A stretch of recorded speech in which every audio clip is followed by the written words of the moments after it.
Seja bem-vindo a mais uma aula. Hoje a gente vai falar sobre medidas de forma. E antes de começar, eu quero te mostrar já uma coisa aqui no YouTube. Se você entrar aqui no meu canal hoje, for aqui em Playlists, você vai encontrar Explorando o Manual de Análise de Dados. Então, o que é que a gente já viu até aqui?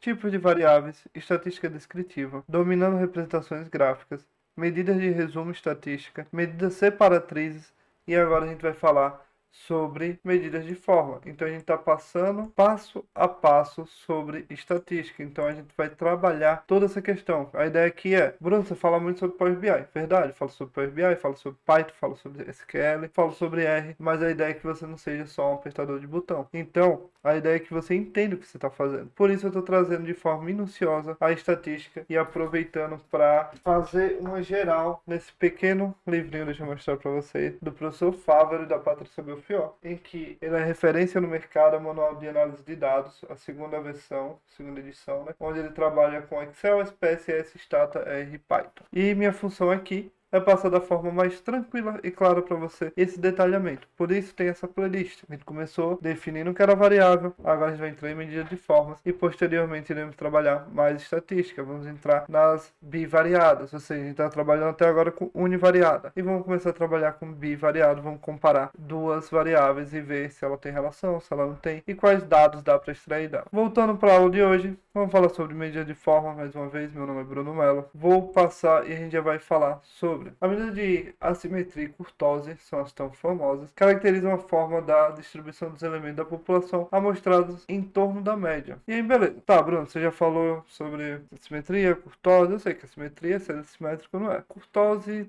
não me lembro tão bem. Mas bora lá, vamos por partes. Qual a simetria? O que é a simetria? E como calcular isso? E aí, as medidas de simetria referem-se à forma da curva de uma distribuição de frequência. Para uma curva ou distribuição de frequência simétrica, a média, a moda e a mediana são iguais. O que é que ele está dizendo? Que esse tracinho aqui no meio é o mesmo para média, para mediana e para moda. Ou seja, ela tem uma distribuição que a gente chama de normal. Ou seja, ela é simétrica. Para uma curva simétrica, a média distancia-se da moda e a mediana situa-se em uma posição intermediária. E aí, beleza. Vamos continuar e vamos analisar isso. O primeiro coeficiente de assimetria de Pearson é uma medida de assimetria proporcionada pela diferença entre a média e a moda ponderada por uma medida de dispersão. Ou seja, diz o padrão que ele está falando. Poderia ser a variância também, quando a gente fala a medida de dispersão, né? Então é isso que eu quero que você entenda esse contexto. Falei medida de dispersão, estou falando de variância, estou falando desde o padrão, estou falando de coeficiente de variação, estou falando de outras medidas. Se você acompanhar os vídeos, a playlist que eu te disse, a gente tem uma aula só falando sobre isso. E ainda destrinchando como fazer o cálculo, se tem grupamento de dados, se não tem, quais medidas você pode calcular, como pode calcular, e certeza para você que tem diferenciação, se seus dados são agrupados ou não, se seus dados são contínuos, seus dados são discretos. Dá uma passada na aula, tente entender. Não sai apertando o botão e achando que é tudo do mesmo jeito. Estatística não funciona assim. E aí o que é que ele diz? Se a simetria for igual a zero, a distribuição é simétrica. Se for maior que zero, é simétrica positiva à direita. Se for menor que zero, simétrica negativa à esquerda. E aí, bora lá pro quadro. A gente já sabe, né, que média, moda, desvio padrão. E aí, bora testar em um banco de dados que é a média x barra igual a 34,7, moda igual a 31,5 e mediana igual a 33,2.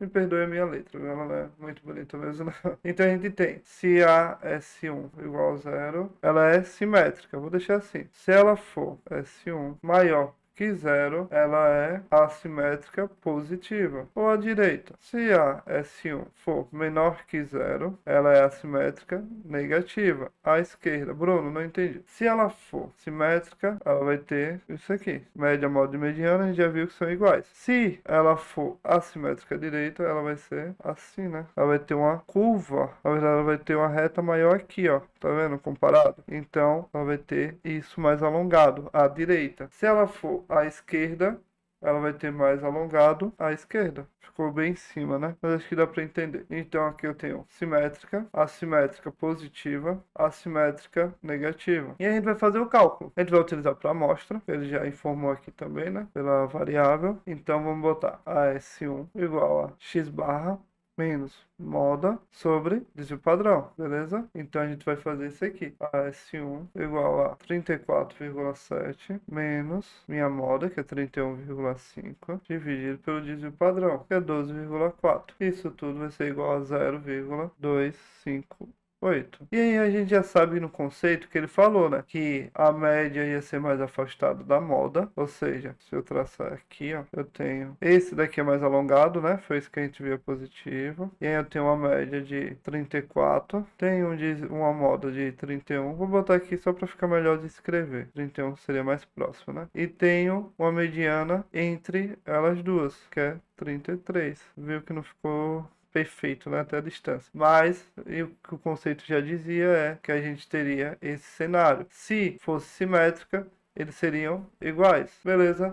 Até aí tudo tranquilo, né? Então é assim que faz o coeficiente da simetria de piso. E aí, a gente vai para o segundo momento. Ele fala assim: para evitar o uso da moda no cálculo da simetria, devemos adotar uma relação empírica entre a média, a mediana e a moda. Então, x menos moda igual a 3 vezes x menos mediana, que corresponde ao segundo coeficiente da simetria de Pearson. Então, ele fez um segundo para evitar utilizar a moda. Então, a gente vai fazer o que nesse momento? A gente tem AS2, a gente vai utilizar isso aqui, né? Eu apaguei os valores, né? Deixa eu anotar aqui de novo. X barra igual 34,7, moda igual a 31,5, mediana igual a 33,2.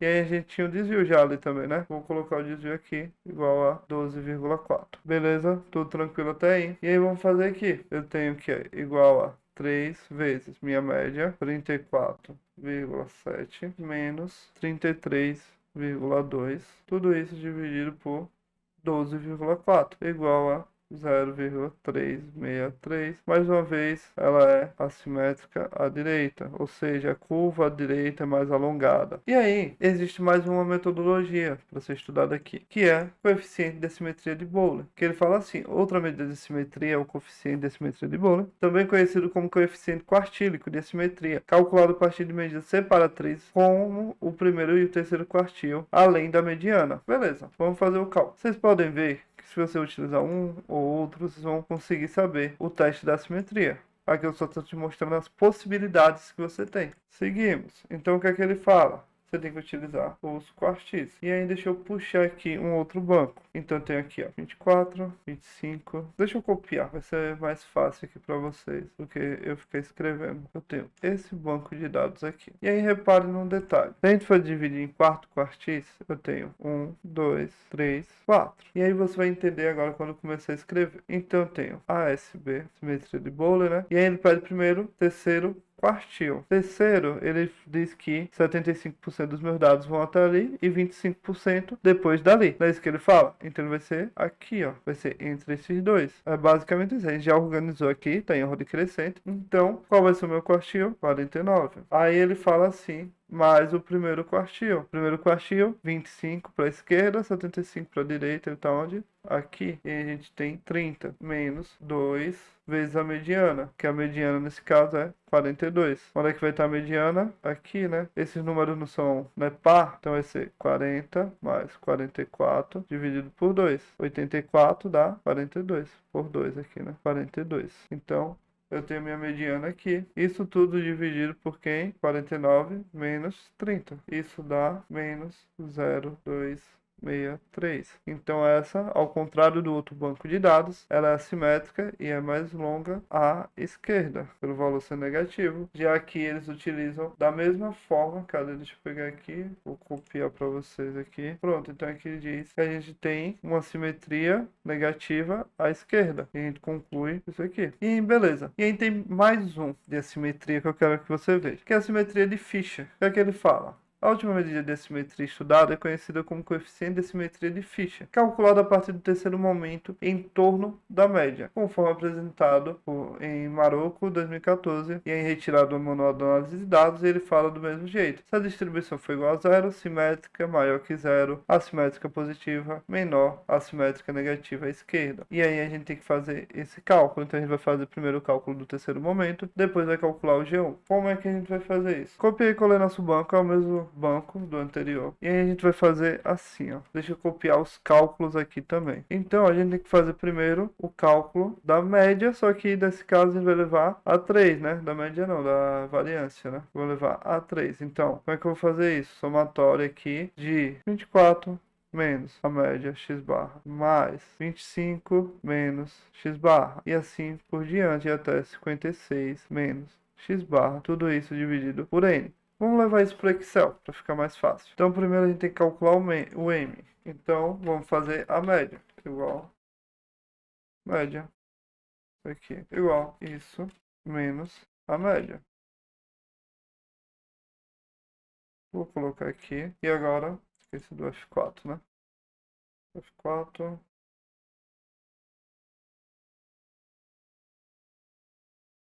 igual a isso, elevado ao cubo. Vamos ver o resultado. E aí ele fala o quê? O somatório. Vamos somar. Esse é o resultado. Tudo isso dividido por quem? Por n. N é igual a quanto? 12. Então eu tenho menos 144. E aí a gente agora vai aplicar isso aqui. Então eu tenho n, que é 12 ao quadrado, vezes menos 144. Isso tudo dividido por n menos 1, vezes n menos 2, sobre o desvio padrão ao cubo. Beleza? Vamos fazer isso. Então vamos calcular já o desvio aqui. Mostrar. Ó. É 11. Então tenho 12 ao quadrado. Aqui eu tenho 11, 10 embaixo, né? E tenho esse ao cubo. Bora lá. Então, isso tudo é na minha parte de baixo aqui, ó. Que vai ser um multiplicado pelo outro. Bora fazer esse resultado. Isso vezes esse. Meu resultado já está aqui. E agora eu tenho o 12 ao quadrado, que é 144, vezes menos 144. Vezes esse daqui, né? E aí eu tenho esse dividido por esse no final. Então dá menos 0,13. Tudo igual a menos 0,13. Ou seja, ela é, como a gente já tinha visto, assimétrica à esquerda. Essa curva é mais longa aqui. Na verdade, essa cauda, né, é mais longa à esquerda. Beleza, concluído isso aqui, partimos para curtose, coeficiente de curtose. Um dos coeficientes mais utilizados para medir o grau de achatamento ou curtose de uma distribuição é o coeficiente percentílico de curtose, ou simplesmente coeficiente de curtose K, calculado a partir do intervalo interquartil, além dos percentis de ordem 10, 90, né? Aqui. 10,90. Além dos percentis de ordem 10,90, e aí ele calcula o K aqui, e aí ele vai dizer se é mesocústica, platicústica ou se ele é leptocústica. Bruno, que é isso? Então, a curtose pode ser definida como grau de achatamento de uma distribuição de frequência, a altura do pico da curva em relação à distribuição teórica que geralmente corresponde à distribuição normal. Então, se ela for mesocústica, ela seria o que a gente chamaria da normal, mais bonitinha, assimétrica, tudo. Quando ela é platicústica, ela é literalmente mais curta, ela é mais plana, né? E aí o terraplanista nesse momento vai dizer que a Terra é platicústica. E aí, a leptocústica, ela tem um ponto, tipo, ela tem um pico, né? E aí, falando de terraplanista, seria o pico do Everest, né? Tem aquele ponto. Seria algo mais, como é que eu posso dizer, tortuoso, algo que aponta mais nesse sentido. Sendo bem redundante em algumas coisas. E aí a gente vai utilizar aqui coeficiente de curtose de Fischer. Outra que é uma medida bastante utilizada para medir o grau de achatamento é o curtose de uma distribuição. É o coeficiente de curtose de Fischer, calculado a partir do quarto momento, em torno da média, conforme apresentado por Maroc em 2014. E aí ele diz assim, se G2 igual a zero, apresenta distribuição normal, mesocústica. Se for G2 menor, ela é platicústica. E se for maior que zero, ela é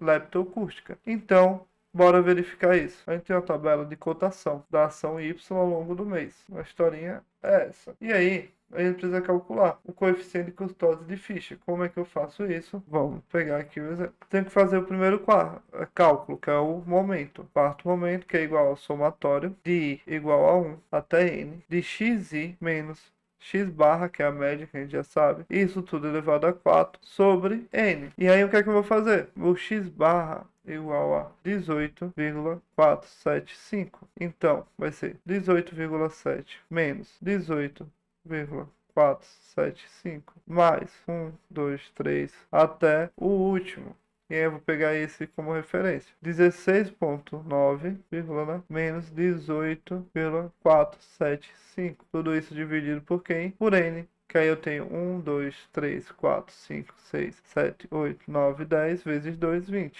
E o resultado é 0,5857. E aí a gente faz o segundo momento, que é o G2. O G2 é igual a n ao quadrado vezes n mais 1 sobre vezes m4 sobre n menos 1 vezes n menos 2 vezes n menos 3 vezes o desvio padrão elevado a 4 menos 3 sobre n menos 1 ao quadrado sobre n menos 2 vezes n menos 3. Essa pequena formulazinha aqui, o G2. E aí como é que a gente vai fazer isso? Vai ser 20 ao quadrado vezes 21 vezes 0,5857. Tudo isso é 19 vezes 18 vezes 17 vezes 0,6234, desculpa, elevado a 4, né? Menos 3, 19 ao quadrado dividido por 18 vezes 17. Pronto, isso daqui resulta nisso, que é igual a 1,7529. Ou seja, voltando lá, o que é que ele dizia? Se for maior do que zero, ela é leptocústica.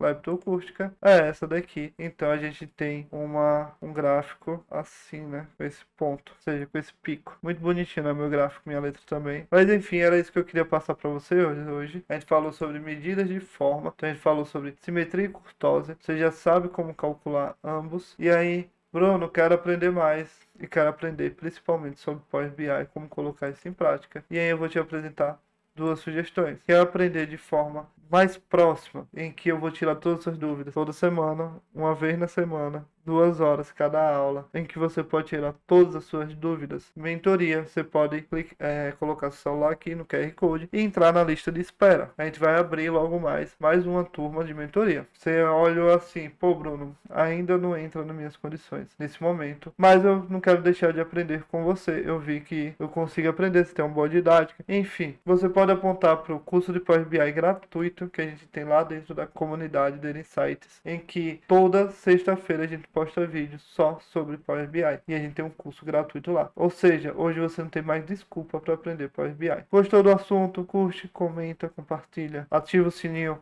Fique atento que a gente também está sempre postando sobre estatística. Toda quinta-feira a gente tem aula ao vivo no YouTube e a partir de agora, toda segunda passada foi a primeira. Estamos tendo aula ao vivo para quem está dentro da comunidade, mesmo que seja de forma gratuita. Ou seja, tem conhecimento gratuito em todo lugar. É só você querer aprender. Se você estiver disposto a aprender, sinta-se à vontade. Estou te esperando toda quinta-feira no YouTube, toda segunda-feira na comunidade. Até mais, agradeço se você ficou até aqui. Espero que tenha gostado e até a próxima.